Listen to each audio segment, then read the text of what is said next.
This episode is super fun. We're gonna make a confetti Easter egg surprise with Dani! Hi! Of the Social Kitchen. Dani makes the most beautiful anything related to food and events and any occasion. We're making just a vanilla, delicious bundt cake, actually. We're going to spruce it up by adding sprinkles both in the batter and on top. What makes this cake such a great Easter occasion? Well, because it's a bundt cake, I fill the center with Easter eggs. Oh my god. So it could be like a hidden Easter egg surprise. Yeah, of course. Or it could be overflowing Easter madness. I like the second one more. Yeah, let's go with that. I think you eat with your eyes, actually, so I think the more delicious it looks, the more it's going to taste good. Absolutely. I think everyone should be able to do it. It shouldn't be so complicated. It just shouldn't. I totally agreed. So on that note, let's go. Okay. Alrighty, so we're going to start with the cake batter. You'll want to get out your kitchen scale and measure 270 grams self-raising flour, 270 grams sugar, and 270 grams butter. Yep, all the same quantities. Cream together the butter and sugar. So I want this light and fluffy. Once it hits the desired consistency, add in the eggs, 5 eggs total. Then add in some of your flour and pour in 1 teaspoon of vanilla extract. Now, Dani adds in the rest of the flour a little bit at a time. I like to just think of the batters like light and fluffy, so you can't really batter it out with the spatula on there. So you just slow, steady, calm. So you don't want to overmix. Yeah. And then, the fun part. I like bright coloured ones because then it shows better in the batter. But you literally just add it into the mixture. You can add chocolate chips to this mix as well. It could be delicious. So about half a cup-ish. You can always add more. And then you just literally mix it in. I'm going to use a bundt cake tin. What are you using that? Do you know something? I like it because it allows the heat to go around the cake and it bakes better, I think. And what I'm going to do is fill the center with eggs. Chocolate Easter eggs, she means, not raw eggs. It is so fun. Just wait for it. So grease your bundt pan and then add the batter to that.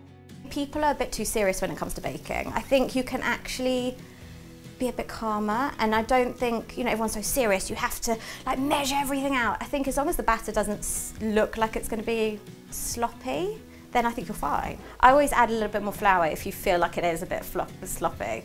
So now we're going to put it in the oven, 180 degrees Celsius or 350 Fahrenheit. So I put it in for 30 minutes and I always check. I put a knife in and make sure it comes out clean. And if not, then I put it in for like another 5–10 minutes.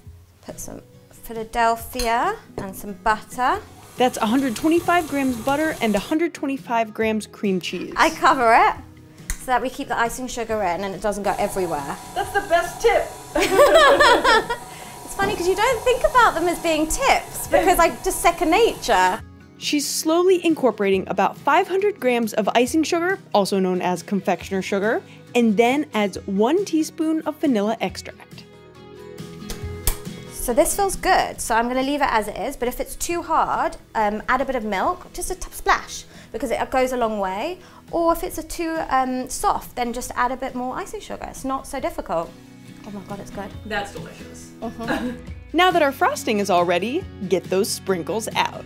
I love to make my own mix, actually, because it's just more special and it's like unicorn stuff. I love it. So I literally just buy a random mix of sprinkles and I mix them all together. That's as easy as it can be. What I like to do is always just take a little bit of icing and put it underneath to kind of like secure it so it doesn't slide around the plate. Don't take it seriously, just spread it around and kind of like smear it like you would cream cheese on a bagel.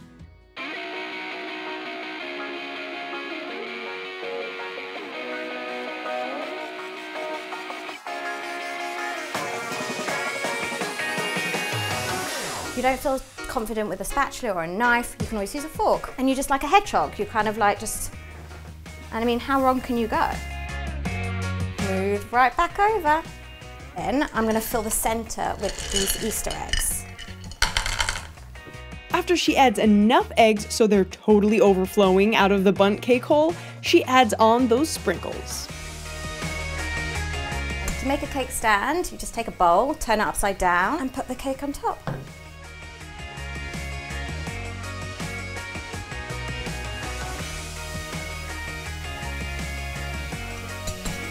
Hey!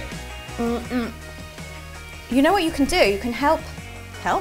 I don't know. You can get everyone to help you around the table. You can have the cake ready, iced, and then you can have everyone sprinkling, putting the eggs on. Dani, tell these fine folks where they can find you. But you can find me on Instagram, The Social Kitchen, or on YouTube, but I'm pretty new to that, to be honest with you. And Facebook, of course. Dani wrote a cookbook, also called The Social Kitchen. This is Dani's cookbook. It's amazing. Tell them about the story behind your cookbook. Okay, so my mum, that's her name, Shelley. She passed away 4 years ago, actually coming up to 5. She was a chef, the most amazing chef actually, and she left me all her recipes and I put it into this cookbook for charity. It started something up called The Social Kitchen, and now I cook and I entertain and I do events. And Dani, tell them what not to forget. Keep it quirky. Yeah, do. Don't forget to subscribe to my channel if you haven't yet, and be sure to check out my podcast called Keep It Quirky, available for free on Apple Podcasts, Stitcher, SoundCloud, everywhere podcasts can be found. Thanks guys, hope you like it.